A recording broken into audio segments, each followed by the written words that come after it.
Under the cover of darkness, London was gripped by one of Britain's most prolific sex attackers. It was so meticulously planned as to disclose a huge degree of evil and malevolence. A vile predator who hid behind a trusted profession to drug, rape or assault over 100 women. He's committed offences over a whole number of years. A whole range of people's lives have been seriously affected. We've got out of the main sort of centre of London and I just started feeling very nauseous and very sick. I knew something wasn't right. His crimes went undetected, baffling police for over 5 years. Because they were dealing with a black cab driver, he couldn't possibly have committed this offence. I had never dealt with a case with 102 victims. I very much doubt many detectives have. This is the shocking case of the black cab rapist. –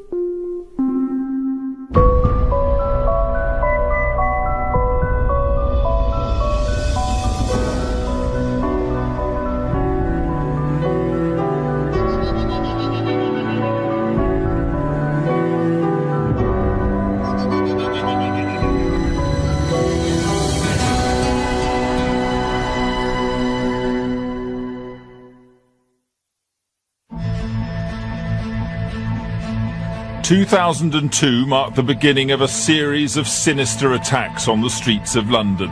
Appalling crimes which went unsolved for 5 years.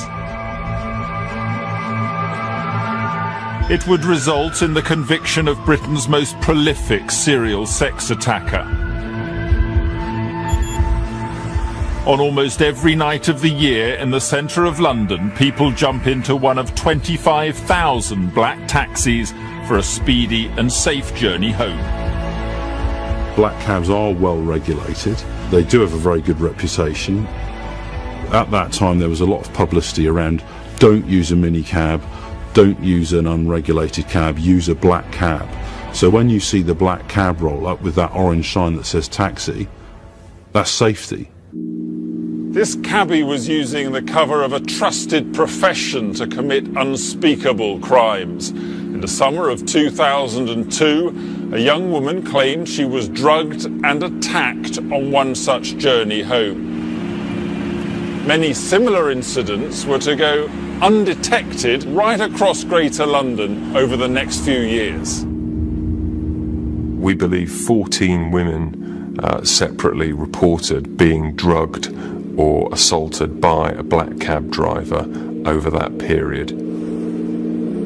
The overwhelming percentage of the women were picked up in central London. You're looking at Westminster, you're looking at Soho, some around train stations just to the South London Bridge and that kind of area. Disturbingly, none of these victims could remember their journey. What happened to them was a complete mystery. They had very good memories of everything that had happened in the course of that evening, prior to getting into the cab and in the cab, up to the point at which the drugs started to take hold.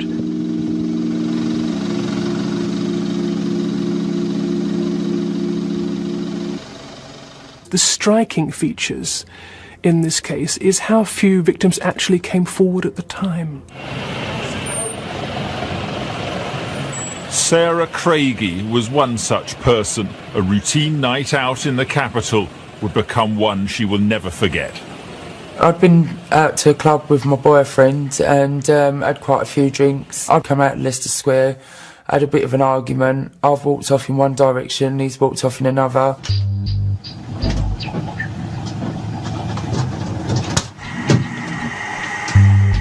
I went to the first taxi and asked him how much it would be to get a cab back to Dagenham. What would normally cost £80. I told him I only had £30 on me, and he said that was not a problem, that he'd rather me get home safely and rather than getting one of these dodgy cabs. I just thought because he was a licensed black taxi driver that he was looking out for me. As Sarah's journey began, everything seemed normal, but her cabbie's conversation would prove to have a familiar ring. Then as we were sort of driving out of London, that's when he told me that he'd won at the horses and did I want to help him celebrate. He told me he had champagne, vodka, whiskey, and I just asked for a soft drink and he gave me a can of Coke and passed it through the window and it was open. We'd got out of the main sort of centre of London and I just started feeling very nauseous and very sick.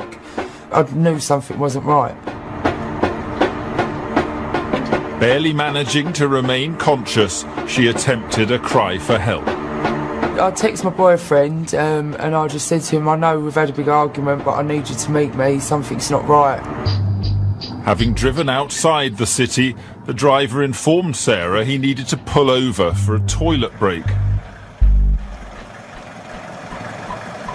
I thought it was a bit strange because I've never had that before with a black taxi or any taxi. It was like quite a secluded housing estate. I was sitting there for about, I'd say it was a couple of minutes, and then the next thing he'd opened the back door next to me and got in beside me.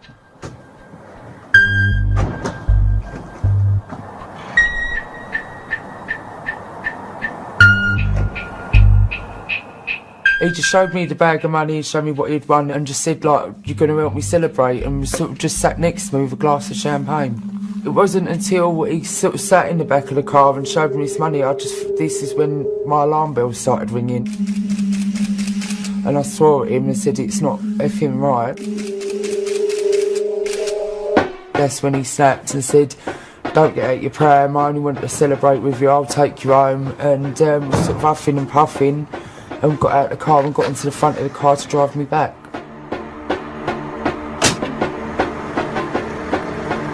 In silence, the cabbie drove her back towards her home in Dagenham. As he turned in, my boyfriend had walked out of the car, got out of his car and sort of walked in the middle of the road. He'd said, like, to stop the taxi. And he said, what does this monkey want? And I said, that's my boyfriend. My boyfriend got me out of the car. He had to physically carry me out of the car, put me into his car, and he took me home.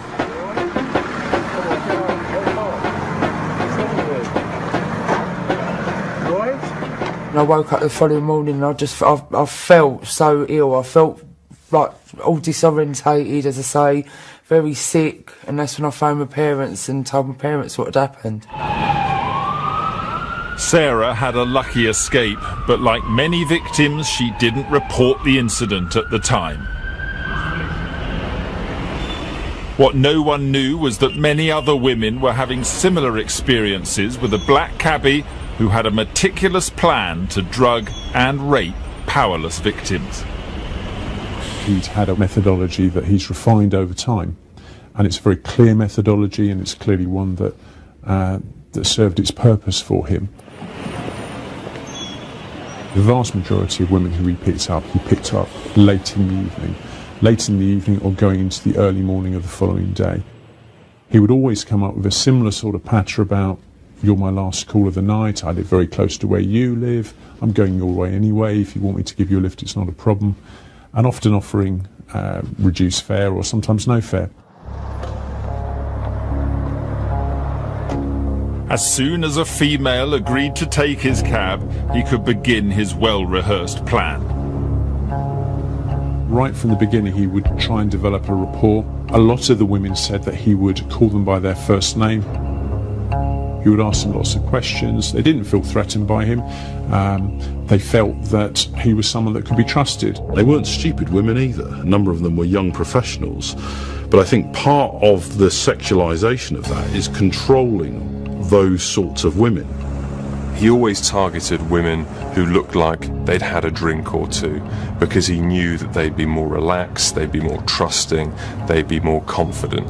And then he would pretend to be a bit lonely. He'd claim to have won the lottery or won at a casino or won on the horses, and basically ask for them to celebrate with him. His cover story was so well thought out, he even showed off his fake winnings. He would show them a bag full of cash, full of 5s and 10s and £20 notes. That convinced them, well, he's actually real. This guy has won the lottery. A number said they felt sorry for him, and they felt they would have a drink with him because he clearly wanted to celebrate.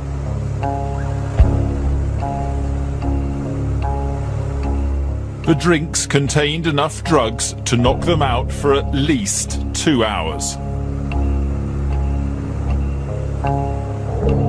In the front of his taxi, he kept his toolkits, his bottles and his cups, and what he would do, he would ask the ladies if they would like a drink, and he would have a selection of drinks available for them. This was so meticulously planned as to disclose a huge degree of evil and malevolence. I mean, this was a kit which he took out with him, presumably every night, on the off chance that this would happen, and then homed in on particular victims and committed these desperate offences upon them. Nearly every single woman who he did try this on with did accept a drink, and the next thing they would know would be feeling unconscious, sliding into sleep. The vast majority of attacks were never reported, and those victims who did contact the police were often met with scepticism. Once they couldn't remember anything, that reporting this the next day became an almost impossible task. If you went into a police station and said, I had a really strange experience yesterday, some cab driver offered me a drink and then I seemed to lose consciousness, I think the police would say, well, I'm sorry, but we're not sure a criminal offence has been committed. No one was aware of the extent of these attacks, but how was it possible for police to remain in the dark for so long? Because he was a taxi driver, he was all over London, he was in the outskirts of London, he was in the home counties. So the intelligence, as it were, on these various offences didn't get linked. There are 32 police boroughs in London. They don't always talk to each other all the time as much as they should. Computer systems are only as good as the information that is fed into them by a human being. Right up until the end of 2006, the offences that had been reported to police at that stage were very different. The descriptions were very different. The methodology was very different. Effectively, they ranged from a serious sexual offence to a more minor curb crawling type offence.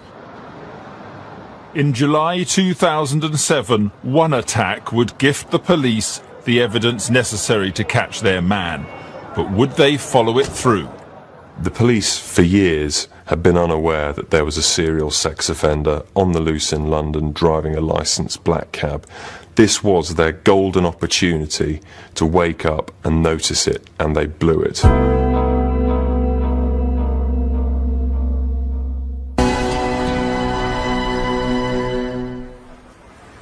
From the summer of 2002, a number of attacks were being perpetrated on women across London. Little did anyone know, but there was a serious sexual predator on the loose with the perfect cover, a black cab. In July 2007, an attack with all the usual hallmarks was reported, but this time a vital piece of evidence was gifted to the police. A student from Greenwich University picked up a black cab in the West End of London. She was offered and accepted a drink from the driver. Her friends had said that she hadn't been drinking. She herself had said she hadn't been drinking, or certainly not in any significant quantity. And yet clearly she was hugely intoxicated by the time she got to her home address in Greenwich. The last thing she remembers is drinking in the back of the cab. She had no memory of anything else until the next day. This is the first time that a black cab driver had sort of come into the frame, as it were, for an offence. Once Greenwich police were contacted, 2 officers investigated her story, but she claims they didn't take her allegations seriously. There was a kind of mindset there where, because they were dealing with a black cab driver, he couldn't possibly have committed this offence. Police then seized CCTV footage from outside her halls of residence. You could see the lady in question walking on the CCTV away from the cab and then up towards where she lived. and she was clearly unsteady on her feet, and clearly something had happened to her. This footage would provide police with a vital piece of evidence. From the licence plate of the taxi, they finally identified a suspect. A cabbie with no previous convictions, 50-year-old John Worboys. They had the chance to kick in John Worboys' door and search his house and catch him without warning. Instead, they knocked on the door, got no reply, and walked away. As a result, John Worboys turned up 24 hours later at a police station, forewarned and forearmed with a solicitor. But this wasn't the only failing. Police were to make a catalogue of errors. The officers considered carrying out a search of his taxi and his home, and they decided against it. And they thought, well, if he had anything, he would have got rid of it by now. When Worboys was identified and he was interviewed, he wasn't challenged about it. And he was never re-interviewed after the victim had made a statement. So there were all of these discrepancies that might have been put to him and actually weren't. The officers never got to grips with the toxicology results, which showed an unexplained sedative in his victim's bloodstream. What you sense is there was a golden opportunity to have caught this sexual predator much, much sooner than they did. Police had totally failed to seize their golden opportunity, and Worboys slipped through the net. But who was this elusive cabbie?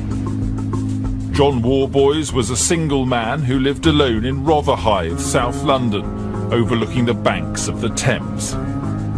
Worboys was almost a con man in many ways. He was very manipulative, and he was very, very good at pretending to be a calm, kind, placid man. And I think many of the young women who got into his cab thought of him as the archetypal black cab driver. Most of his female friends all describe him as the perfect gentleman. He'd stand up the moment a woman walked into the room. He'd send birthday cards even to ex-girlfriends. He was that kind of very thoughtful man, at least on the surface. This very much is someone that is very obsessionally predatory, and is able to come across as quite avuncular, quite a nice guy, someone's dad. In his early life, Worboys had an obsession for female company and made the decision, aged 30, to embark on a career which would give him access to women he desired. He turned to stripping in the sort of mid-80s and was initially very successful. He did it under the name Terry the Minder. He danced to the music from the Dennis Waterman show, and he was earning up to £1,000 a week. One of the normal guys, nothing out of the ordinary, bit out of shape, and not your typical male stripper, in my opinion. All the other guys round about then in their prime sort of trained a lot, and John didn't look like he sort of done a lot of that. I first met John, I actually booked him for my niece for her 21st birthday party as a surprise. And as you guess what, I'm one of them silly stripograms, right? Now, ladies and gentlemen, I'm rather a big boy, so when I do get it out, duck your head, it's like a darling. It's from the side to the side. He came in dressed as a dirty old man. He always came out dressed like that, because when the girls actually saw him like that, they used to sort of shy away from him. Will you be gentle with me, because I'm more scared of you than what you are of me, right? But then once he took his, balaclava off and his clothes, and he realised how good looking he was, then they were completely different. All the girls thought he was absolutely fantastic, because he was a comedy stripper. He wasn't a serious stripper. John Worboys might not have been a typical male stripper, but his intentions were clear. He was a womanizer, definitely. His act was get in amongst the girls, get the lotion out, get the bananas out, get the fresh cream out. It's someone who doesn't really know what they're doing, but they're using the job to meet women and get amongst the women. When he was stripping He loved the attention, he loved getting involved, he loved the after-show party where he would ply women with drink and have sex with them. In 1991, Worboys met and married Jean Clayton, but this didn't stop him trying to procure intoxicated women. His ex-wife has spoken about how he would follow drunk women home, even during his marriage, hoping to have sex with them. The marriage broke down in 1995 after turning violent and abusive. Incredibly, even at this time, Worboys had started to experiment with ways of incapacitating women. Jan Reynolds went out for a date with Worboys after one of his shows. After we spent the evening out, we came back to his place. We then, which I never do on a first date, never, but because he was so irresistible, we had a sexual relationship.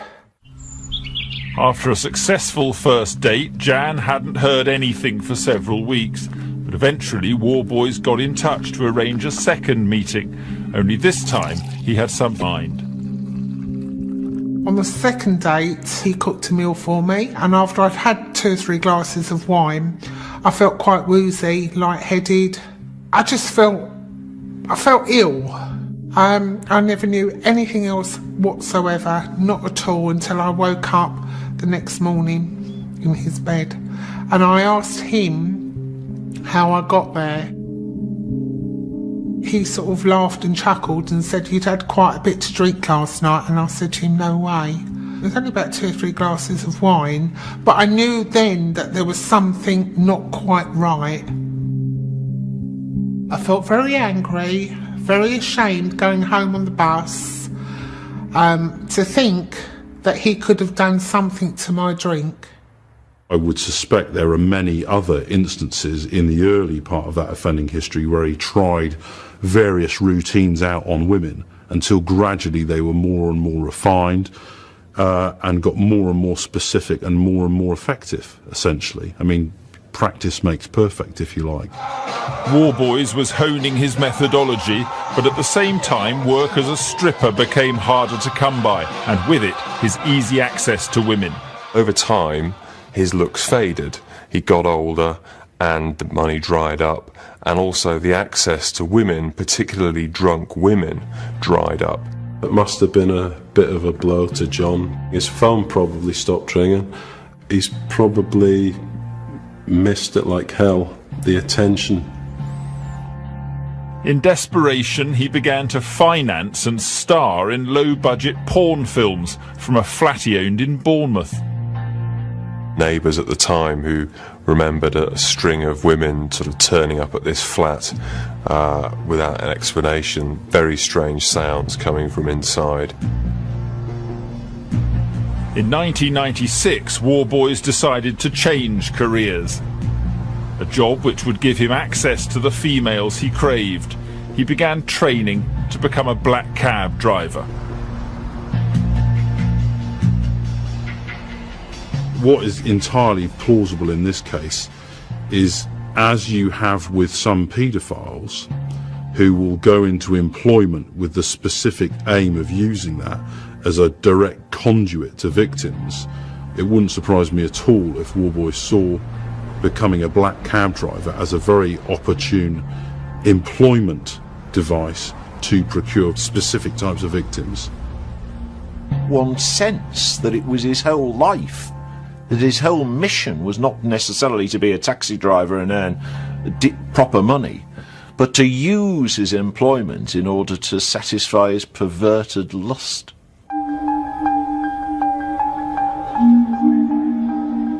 Worboys had seemingly embarked on a job which gave him one-on-one access to the type of females he desired. But how was it possible for him to get women to do what he wanted? Mr. Worboys was not an aggressive man. He was an extremely mild-mannered man. To achieve his aims, he was never going to run up behind somebody and drag them off the streets. So therefore, to achieve his aim, which was sexual, he had to think up a way in which his victims were going to be complicit in what he wanted. Most rapists want some form of reaction from their victims. I think what is quite unusual about Worboys is he wanted pretty much prone, unconscious victims. So no interaction or reaction at all at either a physical level or an emotional level. John Worboys had been experimenting with drugging women and had discovered a potent cocktail using easily obtainable over-the-counter pharmaceuticals. One drug was used. In some cases, more than one. There'd been a combination of 2 drugs. One of those was an over-the-counter medication for insomnia. The other would be a prescription-only drug. The amount of alcohol with those 2 drugs, the combination effect effectively, for a number of women was very, very severe. Not only did it make them totally incapacitated in the cab and completely unconscious, but very sick the following day. And that, of course, is the seriousness of the crime, that for a whole number of women, they're not sure what happened to them in the back of that cab. Worboys' first known offence was in 2002, but 5 years later, there was no sign of him slowing up. More and more victims at the mercy of this cabbie and his drugged drinks. One woman was to experience just how potent Worboys' drug cocktail was. After a night out with friends in West London, she was making her way home. She's prepared to speak, but doesn't want to reveal her identity. This black taxi pulls up beside me, and it was a really strange thing because I hadn't hailed it, but I just got in it. He immediately kind of went into this rant about, you don't want to get into a minicab, I saw you, I thought it's late, you're on your own, you look like a nice girl. He said that several times, you look like a nice girl, you seem like a really nice girl.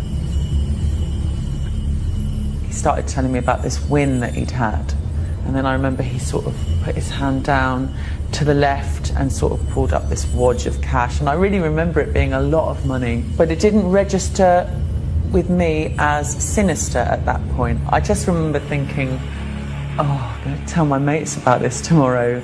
They won't believe I've had this crazy taxi driver. He'd been waiting to kind of celebrate with someone, hadn't had anyone to celebrate with, and he wondered if I wanted to drink. I thought, yeah, I'll have a drink.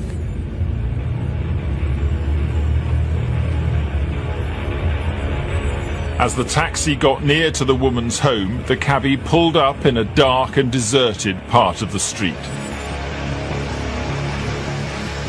I remember saying something like, why are we going this way, what are you doing? And he said, oh, I'm just going to pull up here and have a little drink with you, and then I'll take you back to your flat.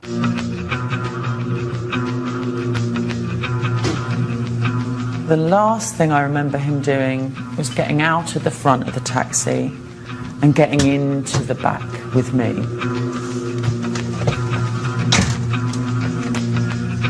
I remember this feeling of sort of slipping into a sort of unconsciousness and thinking, yeah, this isn't good. My next memory is 2 o'clock the next afternoon, waking up fully clothed with my shoes still on. Work had been ringing me. My boyfriend had been trying to get in touch, and I'd just been totally out of it. Unbeknown to her, Worboys had let himself into her flat. He then woke up her boyfriend and told him to get his girlfriend out of the cab as she'd had too much to drink.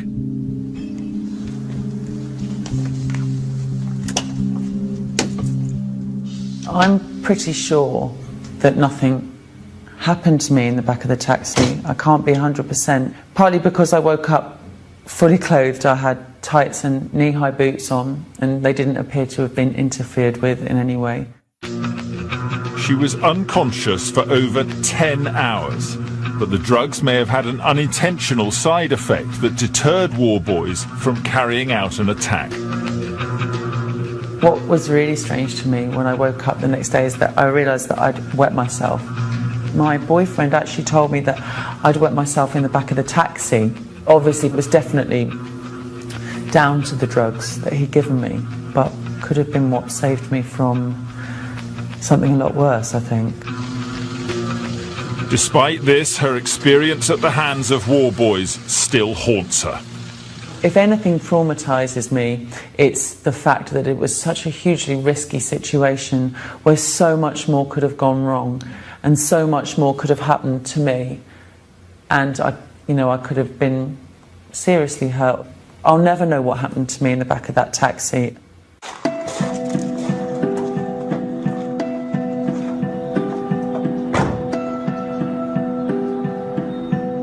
Like many victims, this woman felt too embarrassed to contact police at the time.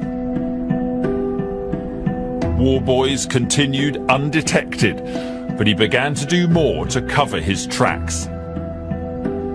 He started to give himself an alibi after he committed a crime.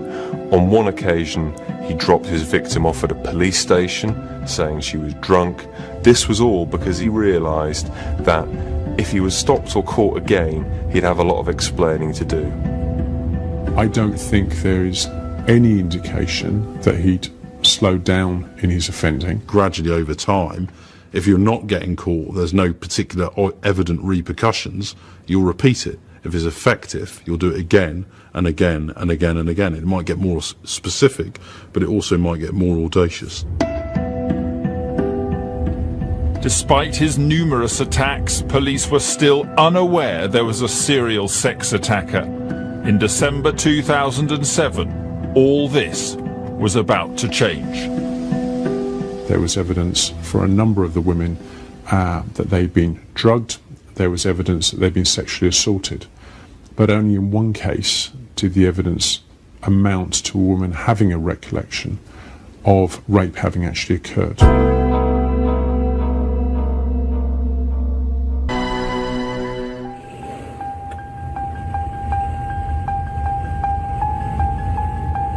Towards the end of 2007, police were still unaware they were dealing with a sexual predator driving a black cab. But John Worboys was continuing to assault women all over the Greater London area. In December of that year, one attack would prove crucial.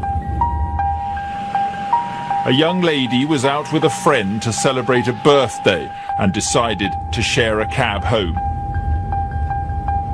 They'd been in central London. It was about 4 o'clock and they were in the Oxford Street area when two of them got into Mr. Worboys' cab. Mr. Worboys, as was quite common, dropped the other lady off first, leaving him alone with this particular lady. Once the victim's friend had got out of the cab, Worboys began by appearing to innocently ask the young woman for her exact address. It's been a common feature that Mr. Worboys asked the victims where they lived as they got into the cab. After he'd given them drink, they got progressively worse, and he knew that he wouldn't be able to communicate with them by the time he got them home. Once he had established her destination, he could begin his usual routine. He said he won £47,000 at a casino. This would be typical of his methodology, the way he would speak to someone. Again, he offered her a drink that she accepted. Worboys thought he'd perfected his cocktail of drugs, so they knocked out his victims. But on this occasion, things did not go to plan.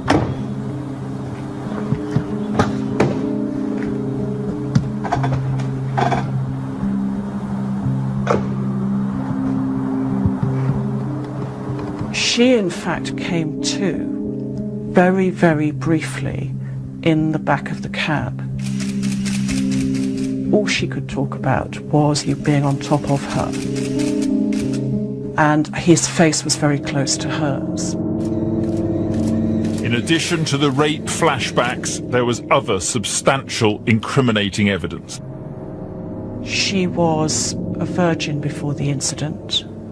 The next day, she was very sore in places she would not expect to be sore. And she made a complaint to the police, as a result of which her clothing was seized. The trousers were taken for forensic analysis. Police now had the DNA of the attacker, but there were no matches on their database. There was the DNA evidence from the scene of Mr. Worboys, which was on her clothing, and that was hugely supportive of the account that she had given.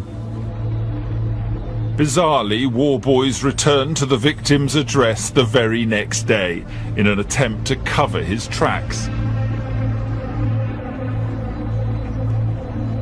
He left a note through the door with some money in it, money that he said that she had left as his fare in the cab the night before.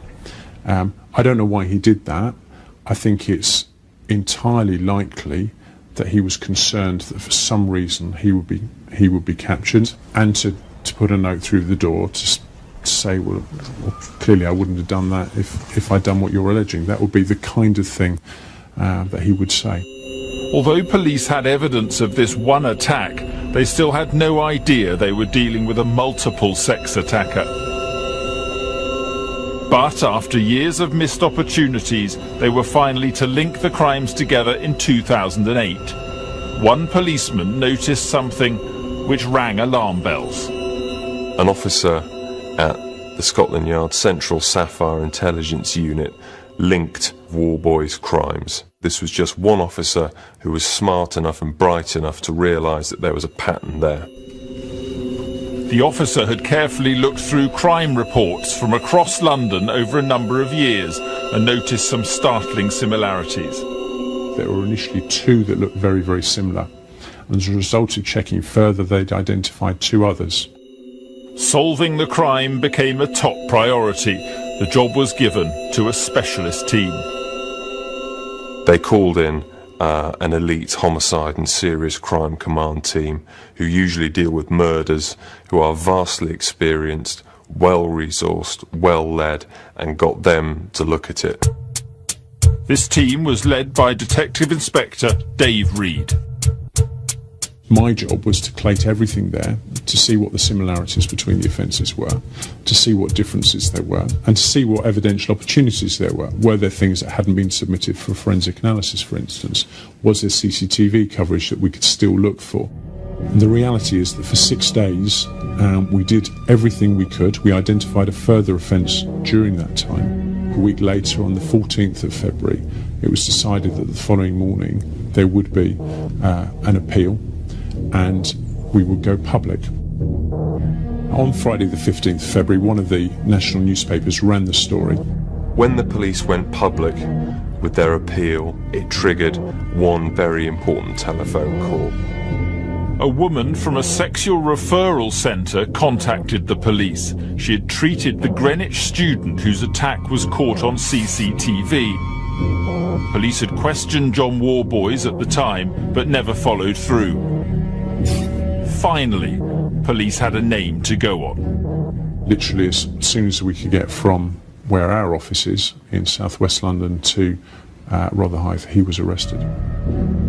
The police wanted to search John Worboys' house before he was alerted to the public appeal. But would they get there before he had a chance to remove any incriminating evidence? When I knocked on the door, there was a short delay, and then Mr. Worboys came to the window and he leaned out. I explained to him who we were and I asked him to come to the front door. He came downstairs, he was just dressed in his pyjamas, and I introduced myself and the other officers, and we went into the address. When I cautioned him, he replied, "What's this all about?" When police searched Worboys' flat in Rotherhithe, they found a treasure trove of forensic evidence and circumstantial evidence against him. We recovered the bag, and the bag had a large sum of money in it, £3,680 in notes.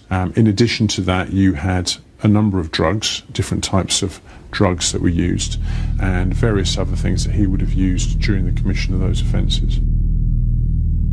As soon as I saw that bag containing those items, I recognised that this was clearly his toolkit that he was using when he went out to commit these offences.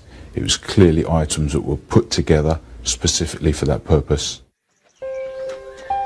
The officers not only found items which Worboys used to perpetrate his crimes, they also discovered crucial forensic evidence. the DNA of one of the victims was found on a vibrator that was found in Worboys' possession.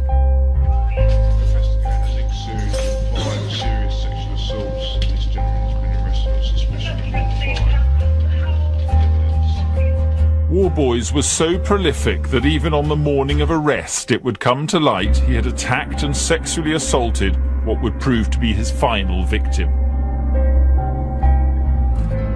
Mr. Worboys was still committing offences right up until the time he was arrested. It meant that in a wardrobe in his bedroom were found cups. The cup had the DNA of the last complainant on it, and a combination of 2 sedative drugs in the dregs at the bottom of the cup. Police knew John Worboys was the prime suspect in 5 attacks, but were unaware of the extent to which he had sexually assaulted women since he became a cabbie in the late 90s. Police had to charge the first initial group of victims for the simple reason one couldn't bail a man like Worboys, and there certainly was enough evidence to charge him with them offences. But we were always telling the court and the defence solicitors that there would be almost certainly more charges to follow.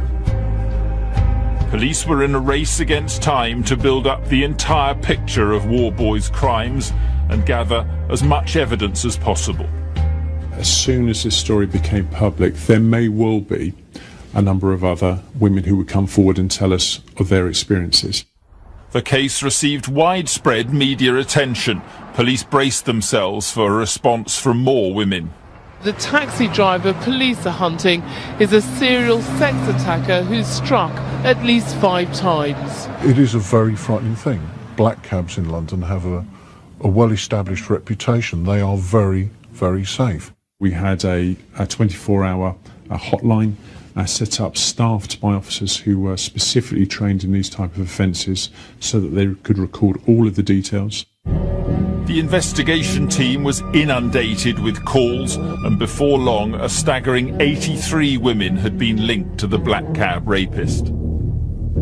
It's very unusual to get this number of victims in any case, let alone a case involving such horrible offences such as these.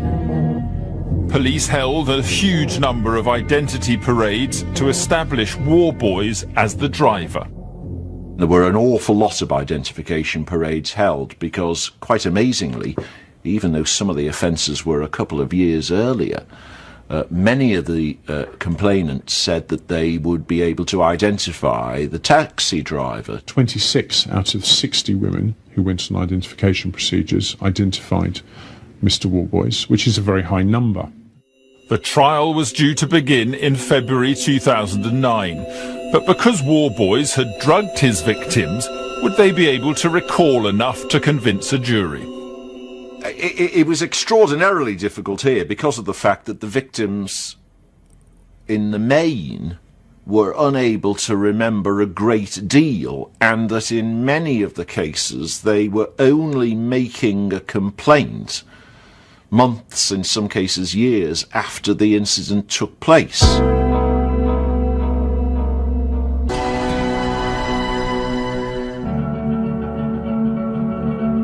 Since 2002, black cabbie John Worboys had been using the cover of a trusted profession to attack and rape women right across London before he was arrested in early 2008.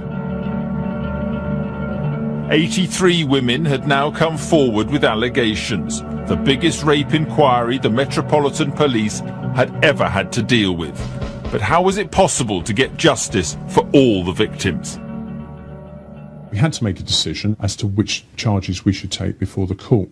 We couldn't charge 83 because we'd still be there now. We needed to choose those cases which gave a good indication to a jury of the type of offender profiling that John Worboys was committing.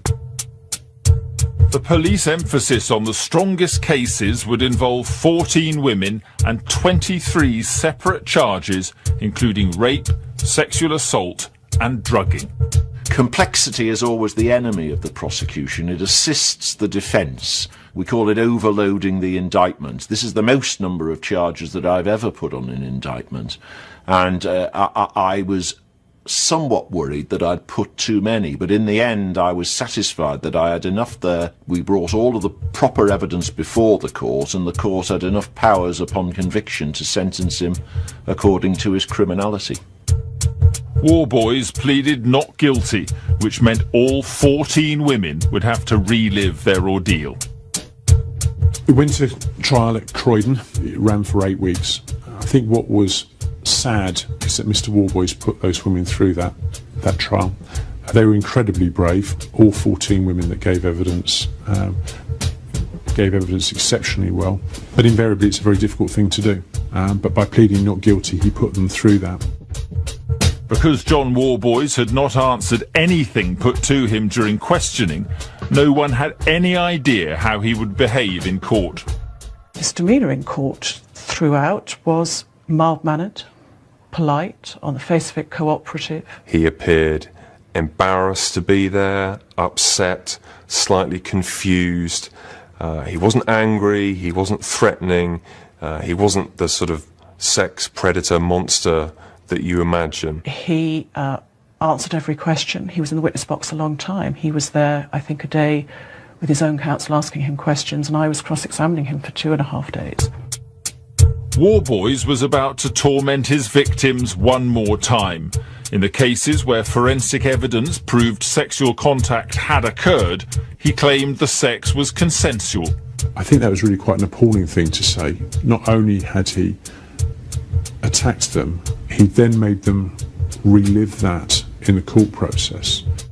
Despite pleading his innocence, Worboys was swamped by the sheer weight of evidence against him. Even the best actors need a good script, and John Worboys ultimately had nothing to work with.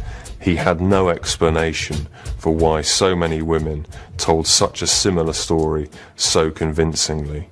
They were solicitors, journalists, PAs, educated, smart, professional women, and they told very convincingly a very similar story about their experience with John Worboys. The account in itself was extraordinary, that a taxi driver should say he'd won, many thousands of pounds, hold up a plastic bag showing them the money, give them a drink of champagne, allow them to smoke, get in the back of the van with them, offer them a tablet on some occasions. I mean, it was an extraordinary story, that, and for so many victims to recount the same evidence was surely compelling evidence for a jury. We were clearly in a strong position in that there was so much evidence, so much forensic evidence, and so much good witness evidence from these women that made his account entirely unbelievable, and he was convicted 8 weeks later. I want to thank all 14 women that gave evidence in the Crown Court over the past 8 weeks. Their bravery and their integrity is beyond any doubt. John Worboys was found guilty of 19 counts of drugging and sexually assaulting women. He was given a potentially unlimited sentence, but a parole board can decide in 8 years if he's fit to be released into society. He's committed offences over a whole number of years. A whole range of people's lives have been seriously affected as a result of his appalling behaviour, and the fact that he was sentenced to an indefinite period in prison is right, and it will require a strong assessment in a number of years' time when that comes up for review. Worboys is behind bars, but the case has rocked London's police force to its very foundations. The Independent Police Complaints Commission severely criticised the Met for its handling of the attack on the Greenwich student, and major changes had to take place. One of the issues the Met themselves identified was a lack of systemic ability to gather the intelligence and link offences, especially when committed across a number of different boroughs. Wholesale changes include the centralised gathering of evidence from across London by a specialist rape intelligence unit. We've reviewed all of the intelligence processes, particularly in relation to sexual offending across London, which has given us an opportunity to make some changes which I am confident are much better than they used to be. Scotland Yard has completely overhauled the way its officers investigate rape now. They've brought in more experienced detectives, better computers to join the dots quicker, better intelligence gathering, and you can be absolutely certain that they will not never again dismiss an allegation just because it's been made against a person in a position of trust. A total of 102 women have now come forward with allegations against the black cab rapist. But disturbingly, many still don't and may never know exactly what happened to them in the back of John Worboys' cab. The difficulty is that there are a whole number of women who I do not know whether they were raped or not. That's the reality of it. And the only person who will know that is Mr. Worboys. One of my hopes is that at some stage in the future, Mr. Worboys may consider the plight of some of the women who he attacked and may consider speaking to me or to my colleagues and telling us exactly what went on in those cabs. Former detective and child protection expert Mark Williams-Thomas investigates the impact of cyberbullying on children and adults and asks how the law could be toughened up to protect victims. That's the Tonight programme on Thursday evening at 7:30. Coming next, time to practice your Italian as Griff Rhys-Jones is off to Rome for Greatest Cities of the World.